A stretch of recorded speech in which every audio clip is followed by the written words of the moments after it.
எதிர்பார்க்கிற மாதிரியே எதிர்பார்த்தாரு. அவன் கொண்டு போய் விட மாட்டேன்ட்டான். காலனா காசு இருந்தா கொண்டு போய் விடுறேன், இல்லாட்டி விட மாட்டேன் பாருங்க. அடுத்த செகண்ட் விவேகானந்தர் ஒரு காரியம் பண்ணார். என்ன? அப்படியே தண்ணியில குதிச்சாரு, நீந்திக்கிட்டே போனாரு. ஈர துணியோட போய் அந்த மலையில உட்கார்ந்து மெடிடேட் பண்ணி 48 மணி நேரம் மெடிடேட் பண்ணார். என்ன அர்த்தம்? நமக்கு பிறர் உதவ வேண்டும் என்று எதிர்பார்ப்பது தவறு இல்லை. ஆனால் உதவாத போதும் நாம் நினைத்ததையே நடத்தி முடித்தால்தான் நாம் இந்த உலகத்தில் உன்னதமான இடங்களை தொட முடியும் என்பதற்கு சுவாமி விவேகானந்தரை போன்றவர்கள் சாட்சி சொல்கிறார்கள். முயற்சி இருக்கணும், விடாமுயற்சி இருக்கணும். இந்த முயற்சி இருக்கிற போது பல பேர் நமக்கு தடையா இருப்பாங்க, நமக்கு எதிராக இருப்பாங்க. நான் கூட ஒரு வார்த்தை எழுதியிருந்தேன், ஒரு செடி வளர்கிற போது ஆடு தின்று விடும், நம் நம்பிக்கை செடி வளர்கிற போது சமூக ஆடு மேய்ந்து விடும். நம்முடைய நம்பிக்கை ஒரு செடி மாதிரி வளரும். அப்ப பல பேர் சொல்லுவாங்க, உனக்கு எதுக்குப்பா இது வேண்டாத வேலை, ஒரு நாள் இதெல்லாம் நடக்கிற காரியம் இல்லப்பா அப்படிம்பாங்க. ஒரு செடி வளருகிற போது ஆடு மேய்ந்து விடும். ஆனால் செடி ஜாக்கிரதையாக வளர்ந்து விட்டால் அதன் நிழலில் அதே ஆடு ஒதுங்கும். அதே மாதிரி நம்ம நம்பிக்கை மற்றவங்க திங்க வருவாங்க, நம்ம நம்பிக்கை அழிக்கிறதுக்கு வருவாங்க. நம்ம நம்பிக்கையை திங்க விடாதபடி பாதுகாத்துட்டோன்னு வச்சுக்கோங்க, பிறகு அந்த ஆடுகள் நம்முடைய நிழலில் ஒதுங்கும். அந்த ஆடுகள் நம்மளை பார்த்து சொல்லும், தலைவரே இருந்தாலும் உங்க தைரியம் நமக்கு வராதுங்க அப்படின்பா. அப்ப நம்மகிட்டே வந்து ஒதுங்கிறதுக்கு அவன் தயாரா இருப்பான். நம்பிக்கை ஒரு சின்ன செடி மாதிரி, ஆனா அதை பாதுகாத்து வளர்த்து மேல கொண்டு வரணும். நீங்க படிச்சிருப்பீங்க அல்லது கேள்விப்பட்டிருப்பீங்க, பாரிஸ்ல ஒரு போட்டி நடந்ததுங்க. என்னன்னா கைதட்டுற போட்டி. இங்க ஒரு பாண்டிச்செல்வம் கூட உங்களை அப்பப்ப கை தட்டுங்க, கரவொலி எழுப்புங்கன்னு கேட்டுக்கிட்டார்.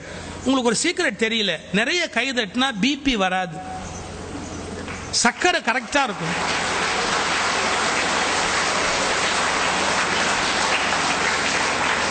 ஒரு 5 வருஷம் ஆயுள் ஜாஸ்தி ஆகும். அதனால ரொம்ப வருஷம் வாழணும்னு நினைக்கிறவங்க கை தட்டுங்க, ஆனா இப்ப போலாம் நினைக்கிறவங்க விட்டுருங்க.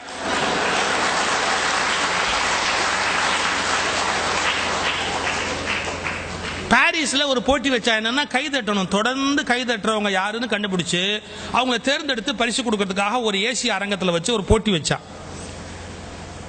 அந்த லைட் ஆஃப் பண்ணிருப்பான், அவங்க கை தட்டிக்கிட்டே இருப்பாங்க, மேலே இருந்து அந்த ஃபோக்கஸ் லைட் சுத்திக்கிட்டே இருக்கும். யார் ரொம்ப நேரம் தட்டுறாங்களோ அவங்க மேல வந்து நின்றுடும்.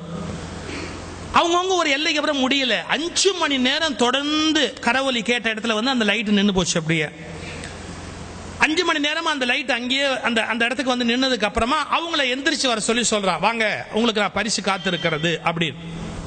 பெரிய ஆச்சரியம் என்னன்னா, ஒரு ஆள் எந்திரிக்கல, 2 பேர் எந்திரிச்சா. என்னடா 2 பேர் எந்திரிக்கிறானே அப்படின்னு பார்த்தா அதை விட பெரிய ஆச்சரியம், ஒருத்தனுக்கு வலது கை இல்லை, ஒருத்தனுக்கு இடது கை இல்லை.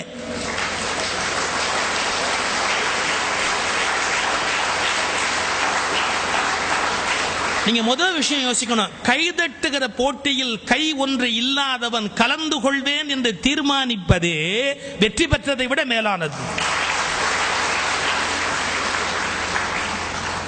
இதெல்லாம் கை தட்டுறவங்க நடத்துற போட்டி பாங்க, நம்ம ஏன்பா போனோம்னு நினைக்காம நமக்கு ஒரு கை தான் இருக்குன்னா நீ நானும் சேர்ந்து தட்டினா என்ன அப்படின்னு வலது கை இல்லாதவன் இடது கை இல்லாதவன் 2 பேரும் உட்கார்ந்து சேர்ந்து தட்டி இருக்கிறான். 5 மணி நேரத்துக்கு மேல அவன் தட்டி இருக்கிறான். அப்ப என்ன புரிஞ்சது? இந்த உலகத்தில் வலக்கை இன்றியும் வாழலாம், இடக்கை இன்றியும் வாழலாம், நம்பிக்கை இன்றி ஒரு நொடி கூட வாழ முடியாது. ஏன்னா கை தட்டுற போட்டியில போய் ஒரு கை இல்லாதவன் கலந்துகிட்டு ஜெயிக்கிறான்னு சொன்னா நம்பிக்கை தானே காரணம். முடியும், நம்மால் வாழ முடியும் என்ற நம்பிக்கையோடு வாழ்க்கையை சந்திப்பதற்கு நாம தயாரா இருக்கணும். சார், நம்ம தோற்றம் கொஞ்சம் குறைவா இருக்கிறதுக்காக வருத்தப்படக்கூடாது, நிறம் கொஞ்சம் குறைவா இருக்கிறதுக்காக வருத்தப்படக்கூடாது. ரிஷிகேஷ்ல பிறந்து வளர்ந்த, ரிஷிகேஷ்ல வாழ்ந்த சுவாமி சிவானந்தா ஒரு கதை சொல்வார், அருமையான கதை. ஒரு காட்டுல கிளியும் காக்காயும் உட்காந்து பேசிட்டு இருந்துதான். அப்ப காக்காயை பார்த்து கிளி சொல்லிச்சான் ரொம்ப திமிரா, யூ டைரக்டி காக்காய் தள்ளி உட்காரு. காக்கா கேட்டுதான், ஏன் இப்படி நான் இன்சல்ட் பண்றேன், நீ பிளாக் அண்ட் ஒயிட், நான் மல்டி கலர், ஏன் கலர்னா ஒசியான்னா. ஆமா, தமிழ்நாட்டில் இலவச டிவி கொடுத்த போது அவன் கலர் டிவி தான் கேட்டானே ஒழிய பிளாக் அண்ட் ஒயிட் டிவி ஆனா வாங்கிட்டானா.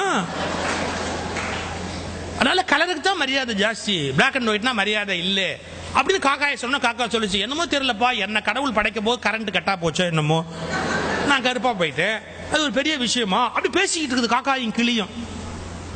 அப்ப வேட்டைக்கு வந்தான் பாருங்க, அவன் என்ன பண்ணிட்டான், நேரா வந்தவன் கபக்குன்னு கிளியை பிடிச்சிட்டான். வேட்டைக்கு வந்தவன் கிளி தான் பிடிப்பான், காக்காயை பிடிப்பேன். காக்கா பிடிக்கிறதா ஊர்லயே பிடிக்கலாமே, காட்டில் போய் என்ன பிடிக்க வேண்டியிருக்க? ஆக்சுவலா தமிழ்ல காக்கா பிடிக்கிறதுங்கிற வார்த்தை கேட்டிருக்கீங்களே, அது எப்படி வந்ததுன்னு தெரியுமா? காக்கை பிடித்தல், வேற ஒண்ணும் இல்ல. ஒருத்தன் கால் கை பிடித்தாவது வாழ்க்கையில முன்னுக்கு வருது. கால் கை பிடித்தல், காக்கை பிடித்தல், காக்காய் பிடித்தல்னு போச்சு. தமிழ் அது எப்படி ரூட் வந்ததுங்கிறதுக்கு. இப்ப இந்த காக்காயை விட்டுட்டு கிளிய அப்படியே லபக்குன்னு கிளியை பிடிச்சிட்டா. கிளியை பிடிச்ச உடனே நமக்கு என்ன தெரியுது? முதல் லெசன், அழகு எவ்வளவு அழகானதோ அவ்வளவு ஆபத்தானது. எவ்வளவு அழகானதோ அவ்வளவு ஆபத்தானது இல்லையா? காக்கா மாட்டிச்சு, கிளி மாட்டிச்சு. கிளியை பிடிச்சி நேரா வீட்டுல கொண்டாந்து வச்சுக்கிட்டு அந்த கிளிக்கு பேசுறதுக்கு பழக்கிறா. இந்த காக்கா பின்னாடியே வந்து என்னன்னு பாக்குது. இந்த கிளிக்கு என்ன சொல்லி கொடுக்குறான்? குட் மார்னிங் சொல்லு அப்படி கத்து கொடுக்குறான். கிளிக்கு வரல. பூண்டு இருக்கு இல்லையா, கார்லிக், பூண்டை சுட்டு நாக்கில் வச்சு கிளியை பேச பழக்குவானா. இந்த பூண்டை தூக்கி கிளி நாக்கில் வச்சு கீச்சு மூச்சுன்னு கத்துது. அன்னைக்கு அமாவாசை காக்காய்க்கு வாசல்ல சோறு வச்சிருக்கேன். அவன் பண்டாட்டி கா கான்னு கத்துற உடனே அந்த காக்கா சோத்தை பார்த்து கிளியை பார்த்து, சோத்தை பார்த்து கிளியை பார்த்து ஒரு வார்த்தை சொல்லிச்சு. பாத்தியாடா, அவன் பாஷையில பேசுறதுக்கு உனக்கு சூடு வைக்கிறான், என்ன என் பாஷையில கூப்பிட்டு சோறு வைக்கிறான்.